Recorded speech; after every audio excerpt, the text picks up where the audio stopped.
visit in Spencer from the Port of Shelton during our Port of Call. Dick Taylor and Wendy Smith, good morning. Good morning. Good to see you guys in here. One of the topics of conversation that we always seem to talk about here are employment numbers, and not necessarily the number of folks who work in Port of Shelton. 9? We're down to 7 right now. 7. Oh, wait a minute. We got a new employee. We're 8. 8. Getting almost back we're at full still at 7, employment. Oh, I thought we just, Yeah, okay. But the way the 7. port is able to bring in business and industry to help the broader Mason County area with jobs numbers, and we often talk about perhaps the Little Creek Casino, one of the highest employers in the county. I think 850-ish jobs, something like that. But the Port of Shelton has 4. Is that what you're just saying? 4 businesses that 4 offer. companies, yeah. 4 of our companies hit the top 50 employer list. That's great. So that's very cool. Well, let's talk about that. What are they? Well, we have close to right around 900 employees. Yeah, we're pretty close. Just shy, I think, of 900. On port properties. So, that's, I forgot how many companies that is, but It's about 29. 29 companies. Wow. But so, they're small. Some are small. But it is a large impact on our community. Sure. The number of jobs out there. Yes. So the companies that hit the list, Fungi Perfecti, of course, they're just topping over 100 employees. Wow. Yeah. That's great. So they came to us back in, 2008, I believe, and got their first, 5,000 square foot building, and now yesterday we signed their 6th building. So that is amazing. They're under 30,000 square foot of roof, so on per property. Fungi Perfecti growing. Yeah, but they hit the list, as well as, Sims, who's at 60, Techwood, they're at 47, and M&R Distributing, they're at 34. And that's, that's 34 to 60, 100. Yeah, those are working family Jobs. wages. Yeah. That the ancillary effects of that, those folks have to go buy groceries and things like that, all here in the county. That's a great ripple effect. I know Commissioner Taylor has eyes on that 1,000 mark, right? To get to 1,000 employees. Yeah. What are some of the ways that you're looking either to help current business add to the roles, or where is there availability for new business to come in and bring more folks in? Well, interesting, and I think the big topic that we keep running through our heads is, we're lacking building space, and so is getting something built that maybe could consolidate some of these tenants that have multiple buildings. So we're in the process of kind of deciding how that looks, seeing where that takes us. We're going to talk Monday. We have another portion of a kind of work session to discuss that very topic. Should we go search for the funding and then plan it? Should we just start building and then try to find funding to supplement it? Should we partner like we've done with the curb projects, that kind of thing? So are you thinking, or would it be more of the incubator 5,000 square foot buildings, or would you kind of dive in and maybe go for something double or triple that? Well, the answer is yes. Exactly. whatever somebody's asking for, right? Yeah, whatever they need, we'll do that. Yeah. And certainly the 5,000 square foot incubator style buildings that are in the mix. Is that unique to the Port of Shelton? I never heard that concept before, but it seems to really work well for you guys. Yeah, it does. Yeah. It's not unique at all. I'd say many ports across the state use the incubator technique to start businesses. A lot of them do it a little different than we do. Some are smaller. In Port of Walla Walla, for instance, they've got rows of incubator buildings that I can't remember the size, but they're for wine startups. Oh, okay. Or beer, breweries, the and microbrew. So they start them, but they're forced to move out after 5 years. So we've kind of allowed ours to stay and grow and get multiple buildings.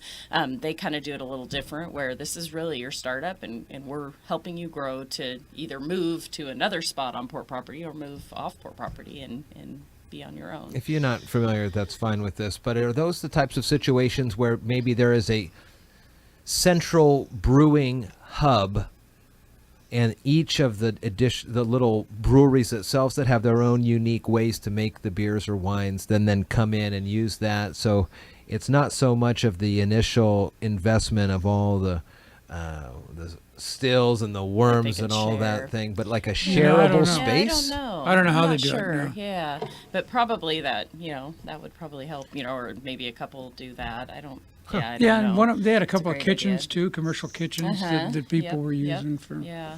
making Interesting. products. So. Interesting. So yeah, the idea of the incubator is really probably part in, kind of the way ports help these businesses. It's a way to get them in with less cost. They're not making huge profits when they begin. They've got a lot of, expenses, and we're a way to have, our rents aren't horribly cheap, but they're definitely, we have a way to provide those buildings that exist, the land that exists to companies that need that. And then, And the incubator concept's been around for years. I mean, it's not a new thing at all. It's at least 20, 30 years.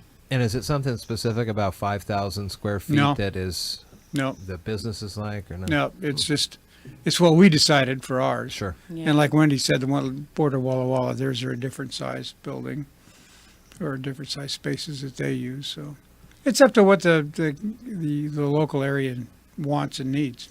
Weather's starting to get nice. I know Spencer's been dealing with his kid doing driving school up there, and Yeah. one of the ways, and they drive around the roads, but Yep. there's also the decommissioned runway as we Yep. move forward into spring and summer. That's all booked out, I'm sure, again, Yes. with Yep. events every Yep. week and things like yeah, that. yeah, every weekend. What kind of stuff do you do out there? This is gonna be my It's first summer. many car clubs. Yeah. So autocross they do. So we've got a Viper Club, we've got a Corvette Club. Yeah, we've got Western Washington.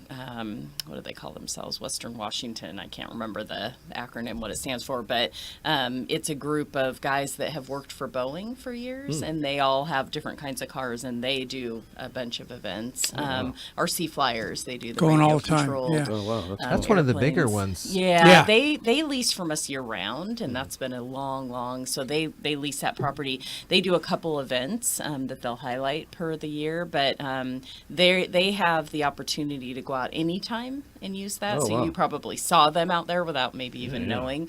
But we give them the schedule, and we've made that a little easier. They can get on our website and see who's out there, so that they know, if there's a user Sure. group that's paid for they don't go out there and bug them unless they know they can coexist with them. So Any that's other cool. big Yeah, there's one of them's a groups or- driving, where you can go out there and lease a sports car and drive it. yeah, they haven't come back for a while. But Gee, we've had that. several I remember years seeing that, ago. like, yeah, on Groupon, you could Yeah. sign up for that. Head out to the was, Porter I Shelter. can't remember the name, but I can't either, he came yeah. out about 3 different times, and every time they came, like the day before they came, it was like Ferraris and Lamborghinis and like these crazy. But it was the day before they came, it was just gorgeous weather, and the day they dumps, started, like yeah. on a Thursday, it Rain. was just pouring, just horrible. Wow. So, yeah. So I think he kind of convinced himself that this wasn't. But that was an place exciting to- thing to have. Sure. Yeah, it seeing was those fun. guys out there. Fancy. yeah. High People came from performance cars. all over the place. Just make sure they stay off 101. They don't get on there by mistake. Yeah. Yeah. Drive through the Walmart. Other big events forthcoming this summer, or anything new? On Well, that yeah. respect? The big one's the airport runway.